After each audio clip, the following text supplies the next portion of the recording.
Desejo para a BMI mais 150 anos felizes. Essa Eu era a talvez minha não fala. chegue lá. Não precisamos, não precisamos. A minha trajetória é um pouquinho permeada com a trajetória do Pena Schmidt. Eu larguei engenharia, entrei na música, apaixonado pelo ao vivo, pelo show. E montei um pequeno teatro em Pinheiros, chamado Lira Paulistana, que capta um momento do artista independente, um empreendedor individual, digamos assim. Esse teatro era um pouco menor do que essa sala, cabiam 170 pessoas, e ele viveu uma verdadeira catarse. A gente chegava a ter 2 espetáculos por dia. E nesse porão, né, na época, no finalzinho da ditadura, se apresentavam vários artistas e alguns produtores de multinacional, como esse que está ao meu lado direito, iam lá verificar as propostas de trabalho, e ele contratou, por exemplo, Titãs do Iê, o Traje a Rigor, etc. E vários outros artistas começaram a recorrer ao Lira Paulistana para mostrar e apresentar os seus trabalhos e criar esse embrião de público. E a necessidade fez que surgisse, dentro do Lira Paulistana, a gravadora Lira Paulistana, que eu tive o prazer de produzir meu primeiro disco, que foi o Beleléu e a Banda Isca de Polícia, o primeiro disco de Itamar Assunção, num cenário em que já existia Rigo Barnabé, em São Paulo, dando um farol de que era possível aglutinar público, você sendo um produtor absolutamente independente. As fábricas de vinil prensavam os nossos discos, e o Lira virou um polo de distribuição em São Paulo de vinil. O Lira Paulistana cresceu de tal ordem que, um dia, uma gravadora nacional, em 1989, vai ao Lira Paulistana e diz para mim que gostaria de ter o catálogo do Lira Paulistana e distribuir nacionalmente esse catálogo. E me convida para ser diretor artístico dessa gravadora, que é a Continental Chantecler. E eu, que vivia um pouco o cenário de São Paulo, o âmbito de São Paulo, nascido no Cambuci, e viajava do Cambuci a Pinheiros, e era o que eu conseguia conhecer do Brasil, tive o absoluto prazer de perceber o tamanho e a multiplicidade cultural desse país. E isso me encantou de tal maneira que um dia eu virei para o dono dessa gravadora e disse assim: cara, você tem o melhor produto que existe. E ele olhava um pouco o produto das multinacionais no Rio de Janeiro, que tinham o que se chamava a nata da MPB. E essa nata da MPB era muito cara e era paga à custa de renúncia fiscal. Essa é uma longa história. E essa renúncia fiscal, mal elaborada pelo governo, destruiu, de uma certa forma, apesar de ter injetado dinheiro na indústria da música brasileira, ela destruiu as gravadoras nacionais de médio porte, como a Continental, a Copacabana e essas outras gravadoras. Mas, pessoalmente, eu consegui conhecer a riqueza e a diversidade da música brasileira. E isso me trouxe um laço absolutamente umbilical. Num determinado momento, eu discordei com a direção do Byton. Eu achei que a Continental deveria se internacionalizar, ela deveria começar a ser uma exportadora da cultura brasileira. Ele era um herdeiro de terceira, quarta geração, uma pessoa por quem eu tenho o maior respeito, mas o negócio dele eram terras, gado, fazenda, não era exatamente a música. E eu fundei minha própria gravadora, que é a Atração Fonográfica, que completa hoje 26 anos. Nesse meio tempo, a Continental é vendida para a Warner Music, como a Copacabana foi, como todas as outras companhias pequenas e médias brasileiras foram vendidas para as multinacionais. E esse catálogo rico da Continental, eram 70 anos de música, param na mão de uma multinacional que não sabia trabalhar com ele, não sabia trabalhar com a diversidade da música regional brasileira. Existiam algumas coisas, sim, claro, o pessoal do Ceará, algumas pessoas do Ceará, algumas pessoas de Recife, já não existia a música baiana da maneira que foi feita. Nós fizemos na Continental Olodum, Araqueto, Muzenza, essa explosão da música baiana foi feita nessa época da Continental.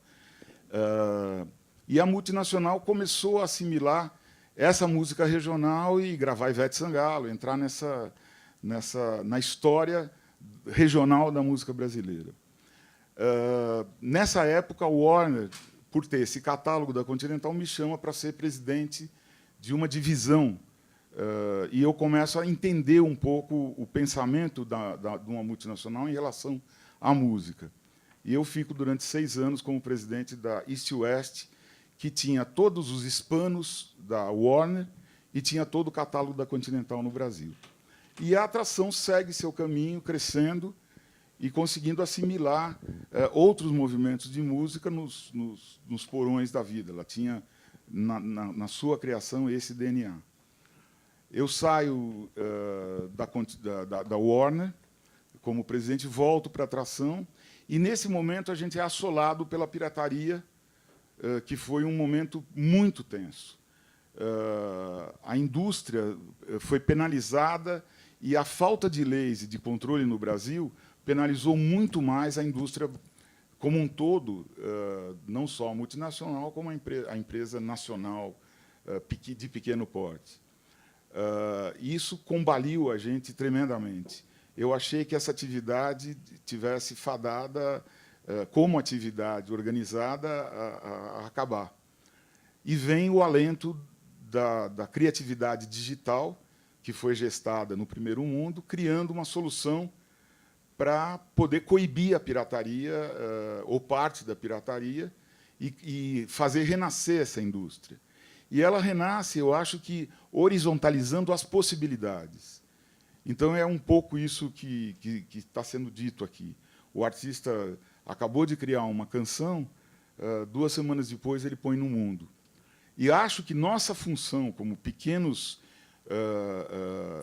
gravadoras organizadas, médias gravadoras organizadas, é dar uma organização para esse criador, auxiliar na organização desse criador, estabelecer bons agregadores, ajudar na formulação da imagem desse produto gráfica, da imagem digital desse produto. Essa indústria, inclusive, essa nova forma de ver a coisa, se multiplica. Hoje a gente vê videoclipes que fazem merchandising de produtos, que criam novas formas.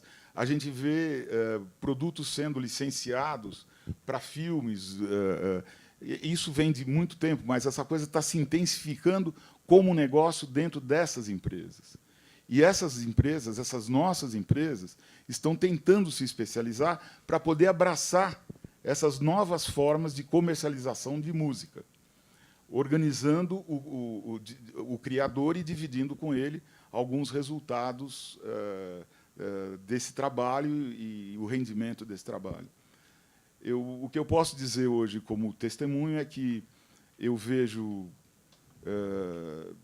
um horizonte muito positivo, um horizonte bastante amplo para todos nós. Acho, sim, que nós temos mais 150 anos de vida ou mais. Provavelmente o Peninha vai se reeleger daqui a 150 anos como novo presidente, porque os remédios também estão evoluindo.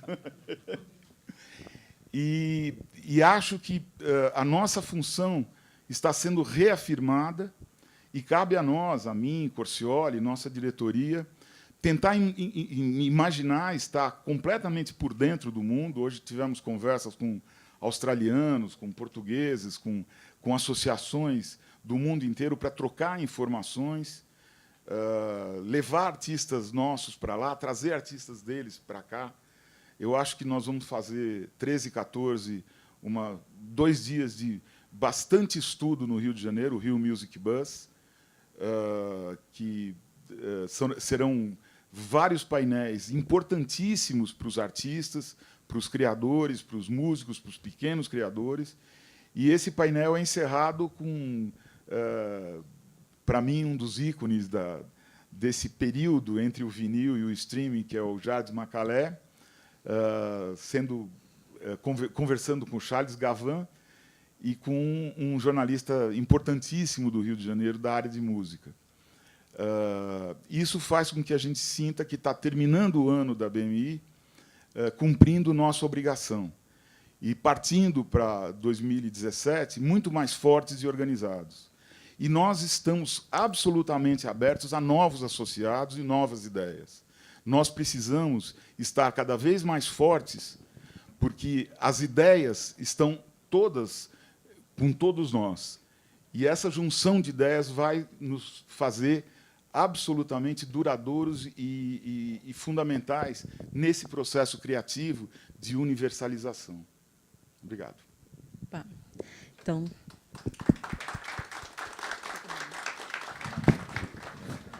Então, foi exposto um pouco de como foi a criação, um pouco da história da BMI, né? Uma história bonita, 15 anos já.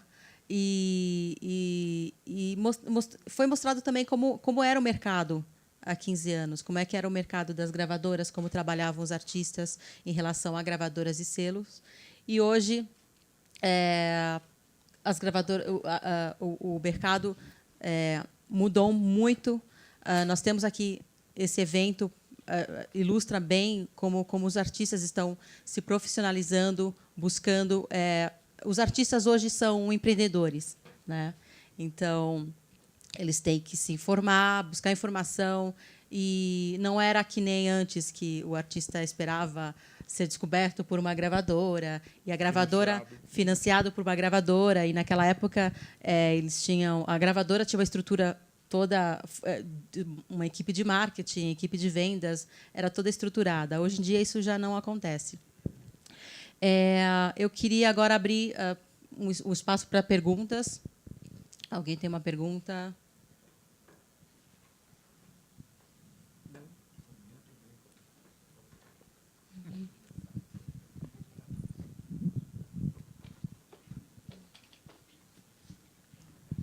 Na plateia, nós temos alguns dos nossos diretores e nosso vice-presidente Corcioli, que também é um músico talentosíssimo, Luiz, que tem o Duofel, Serginho, que tem uma gravadora linda, Pôr do Som, profissional do ano durante 2 anos no seu prêmio, né, Gustavo? Bicampeão. E uma gravadora também muito aberta à coisa brasileira. É lindo o trabalho que o Serginho faz na gravadora dele. Boa tarde. Tudo bom? Eu sou André Moraes, sou músico. Estou conhecendo um pouco dessa história recente da música no Brasil, e já li o livro da Márcia Tostas Dias, né, Os Donos da Voz, e outros tantos que foram citados aqui. E aí eu vi vocês contando de vocês vivendo essa história muito legal. Muito apaixonante, assim, encantador de ver vocês aqui, assim. Então, primeiro, parabéns para vocês. Muito legal poder ouvir essa história da boca de vocês. Eu queria perguntar 2 coisinhas. Como é o diálogo da ABMI, né, e esse relacionamento em 2 esferas. Uma é com respeito a uma gravadora que a gente tem no Brasil, num fenômeno muito curioso, que é maior do que as majors. Uma gravadora como a Som Livre, né, a Som Livre, que está associada a uma grande mídia de massa, enfim, como que se diferencia desses outros selos, né, imagino eu. E como é o diálogo também, imaginando esses pequenos selos que, a cada vez que a tecnologia vai barateando, devem pipocar no Brasil inteiro. Então, como que é o diálogo da ABMI nesses 2 extremos, assim, essa pergunta? Olha, eu acho que... Vou tentar responder. Eu acho que a Som Livre pode muito, mas não pode tudo. Por mais que ela tenha essa hegemonia de comunicação através da Globo, ela pode muito, mas não pode tudo. Ela não tem o Duofel, ela não tem uma série de artistas. Ela enxerga a música brasileira, principalmente a música regional, através de uma lupa.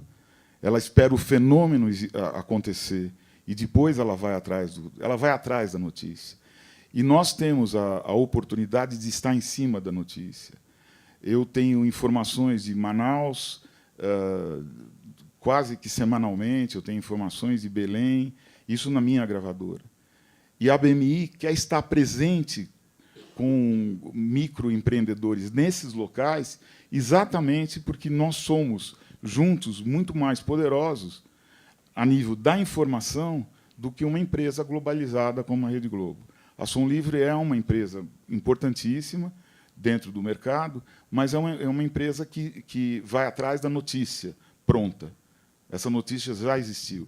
E nós somos as pessoas que estão muito próximos dela, porque a gente convive no nosso cotidiano. É como eu vejo a história. A nossa relação é excelente. E hoje eu posso lhe dizer que, apesar da... Eu acho que às vezes eu fico imaginando que a Rede Globo